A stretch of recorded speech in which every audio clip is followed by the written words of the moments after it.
So there's the word that I wanted to share with you all. I think a good place to start would be this morning. I'm on my way to work, and I was listening to the radio, and they were talking about a scenario that this lady called in about. Basically, her 17-year-old daughter is pregnant, and the father is not in the picture, and she doesn't have a job, nothing. And she wants to keep the baby and stay at home. And the mom is like, no, like, if you want to keep this baby, I'm going to help you find a job and a place, and you need to figure it out on your own. And the dad is feeling the opposite. And so, of course, they ask everybody to, call in with their opinions. And when I was first listening to the story, and then one of the hosts, he was like, absolutely not. Like, she should take care of her grandchild. Like, that's what grandmothers are supposed to do. And he was very, emphatic about it. And it brought up some feelings in me. Because then, the first feeling it brought up was, no, she should not be taking on her daughter's responsibility. Like, you want to have this child, you need to figure it out.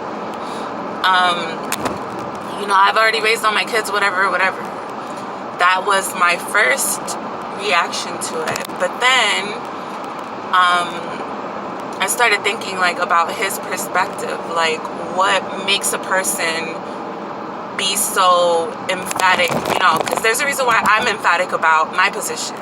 So what would make him so emphatic about his position? So I started thinking about it from the other point of view. And it's kind of if we believe, because one of the things that I believe in life is that everything happens for a reason. So if I were to have a daughter and she were to get pregnant at 17, then obviously that's for a reason. If I believe the things that I believe in, right? If I'm holding fast to the things that I believe, then I would have to look at it from that perspective. But why do we have these certain beliefs? For example, everything happens for a reason, but then when things happen that trigger us or that make us feel a certain kind of way, why don't we stick to everything happens for a reason? And then so I started thinking about it. I'm like, okay, so what triggers me about that? And then so all these other feelings started to come up. And I think for men, they're not triggered by that kind of stuff in the same kind of way, because women, we are raised from when we're young to take on everybody's burdens. Men are not raised in that kind of way. So of course he can look at it because the dad, in the scenario, the dad was mad at his wife because she didn't want to let the daughter stay. And the male co-host was emphatic about, about her taking care of her grandchild and everything, and it's family, you don't let family down and whatever. But from the mom's perspective, she was probably taught, like a lot of us as women, to take on everybody's burdens. So then at that point you get burned out. There's a very thin line between helping and enabling somebody. And I think that that's the lesson for us as women. What is the where is that line, and how do we balance it to a point where it's we're respecting our nature, which is to nurture others and to take care of others, but at the same time respecting ourselves, because like I said, there's a very fine line between the two of those.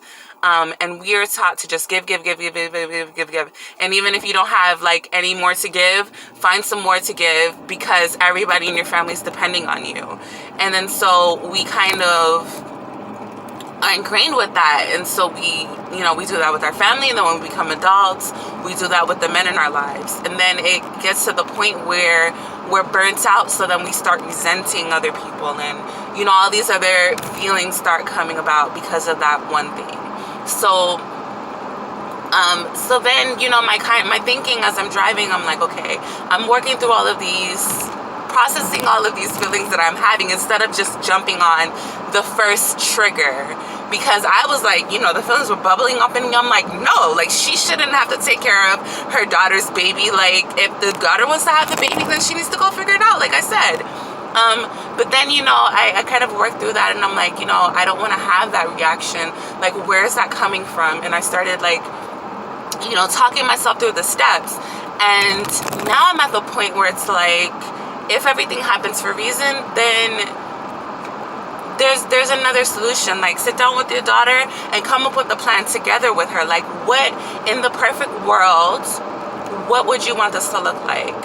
And then you kind of, you find a balance. You find a point at which both parties feel supported, both parties feel heard, both parties feel like this is something that they can be a part of. And that's a more healthier way to go about it. Because I like cycle through all the things. I'm like, I would make her have an abortion. I would put her out. I would do all of this stuff. Because, that was all coming from that just burnt out energy that everybody's depending on me. That's a lot of pressure. When everybody is depending on you, and then you have nothing left for yourself at the end of the day. So that's kind of the thinking that I evolved to. Like, sit down with the daughter, have a conversation with her. Like, why do you want to keep this baby? Let's really think about this long term. Let's look at the stats. Yes, it's going to be hard, but if this is really what you want to do, then we need to come up with a 5-year plan. At some point, you're going to need to move out and have your own, right? But it doesn't need to happen in 9 months. And it doesn't need to happen right away if you're really wanting to have this baby. So I think like a conversation would be the best route to go in that situation. Sit her down, make sure that she's aware of exactly what's happening. Because, she's aware of her options. She's aware of how hard it really is, and maybe share some of your personal stories with her, and just make sure that she's not in that position of, that you're not, also projecting that thing that we teach girls, we should, just give, and, make sure that she just has the right mindset about what it is that she's going into. Because a lot of times, as women, because we are raised to worry about everybody else's feelings, we'll have babies and not really want them. Just have it because the guy wanted it. But she's saying that the guy didn't want it and she still wants it. So I don't know where that thinking comes from. But anyway, that kind of leads me to what I wanted to talk about this morning before I even heard the radio show. And hold on, guys, because I'm trying to navigate to this place and I have no clue where I'm going. Okay, let me turn on the GPS. Oh shoot, that's the turn-in right there. How is that the turn-in? No, this is the turn-in. Is this the turn-in? Prince Edward Drive. Yeah, this is the turn-in. Okay, so what I wanted to talk about this morning was how to, and it's kind of an awesome segue, like the way that things align is really amazing. So basically what I wanted to talk about was how to navigate our emotions. And I remember years ago when I first started this, healing process, this journey of just being aware of myself and making sure that I'm honoring myself and my feelings and all of that kind of stuff. I think this is the Women and Children campus, though. I think I'm working at the guys campus today. It might be around the back. I'm a little bit early anywhere, so let me just park, get this message out to you guys, and then I'm going to figure out where I need to be. So yeah, just processing our emotions and figuring out, so when I first started this journey, one of the things that, this car is so weird, things started reversing on me. All right. One of the things that, because I went to therapy when I was 18, 19 years old. I was in therapy for about a year.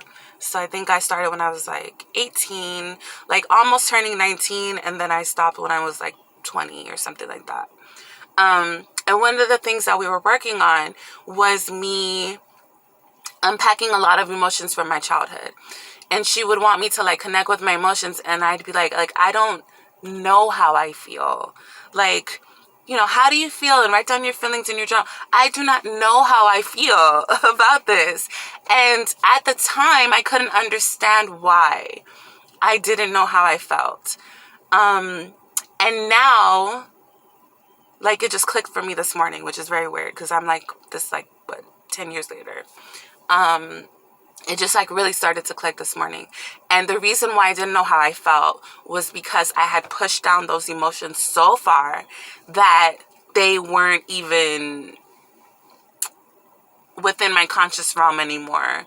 Like, they were just pushed down so far that they didn't even exist as far as like I was concerned. And a reason why we do that goes back to how we're raised as women.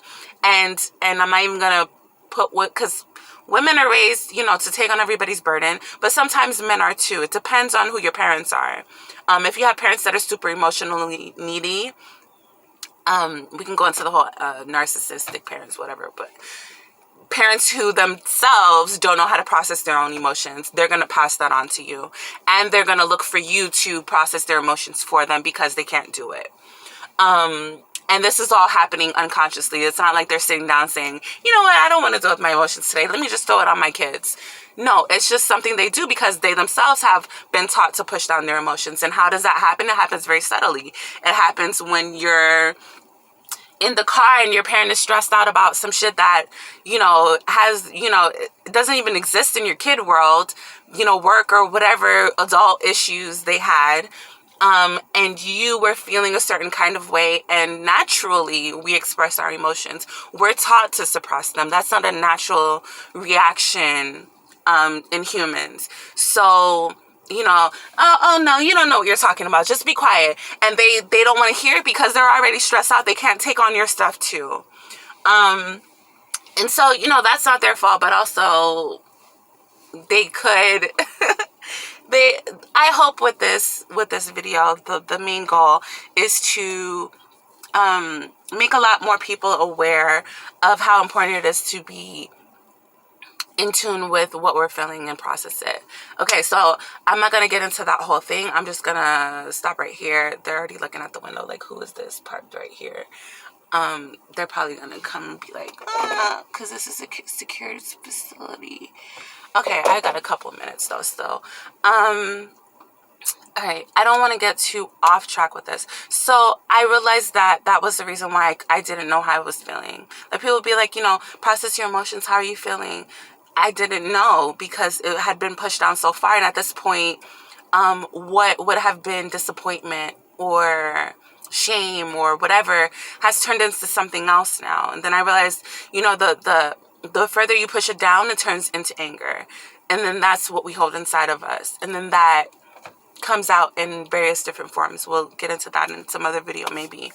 But then that led me to think like, so then yesterday something happened to me, and then this morning it was still on me. And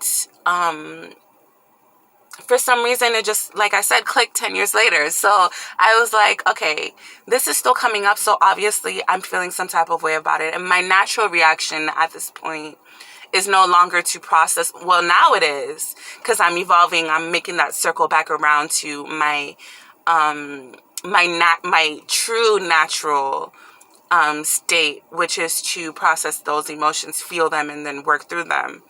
Because now I have the tools to be able to do that.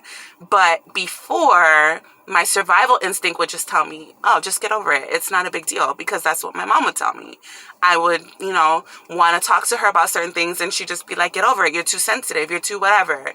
So it came back up, and I'm like, okay, it is a minor thing also, because another thing she taught me was, things happen. Everything happens for a reason. But yes, everything happens for a reason, but how do you process what you're feeling in the moment? That doesn't help you process anything. That helps you make peace with it later, but it still doesn't address how you're feeling right now, the trigger, right? So I realized, okay, whatever, the thing that happened yesterday is still triggering me. It's a minor thing. And I'm over it. Like, it's not that big of a deal. I've already made peace with the fact that it happened. Okay, fine. But I still have these feelings and they're still bubbling up because they were there when I woke up this morning. So I was like, okay, what am I feeling? And I started naming the emotions. Because it's still fresh, I was able to do it very quickly and very easily. And that was a win for me. That made me feel really good. And then so what I want to share with you guys and maybe pass on to you is maybe don't start, like if you're in that healing process and one of the things that you're working on is healing past trauma and you're trying to pull up those emotions and name them or whatever, maybe a better place to start is things that happened more recently. Like something that happened yesterday or something that happened today that's still bothering you. Kind of tune into that and process those emotions first. And then it'll become easier and easier and easier and easier to process the harder emotions that happened years ago that you probably even forgot about. Like you don't even know how you felt as a child when some of these things happen to you, but it's still in your body. That feeling is still in your body, and it's most likely stored as anger. So, you know, like I said, one of the ways to start that process is going to be to start with something that happened more recently. It's going to be easier. And then as you get in that habit, then maybe it'll become easier and easier to process the other stuff that's buried a little bit deeper. It's like, think about it as like you're digging a hole, and the top is, you know, as you dig further down, it gets harder and harder and harder, right? So just start with the things that happened more recently. All right, guys, let me get in here and figure out what's going on. Have a great day and be well.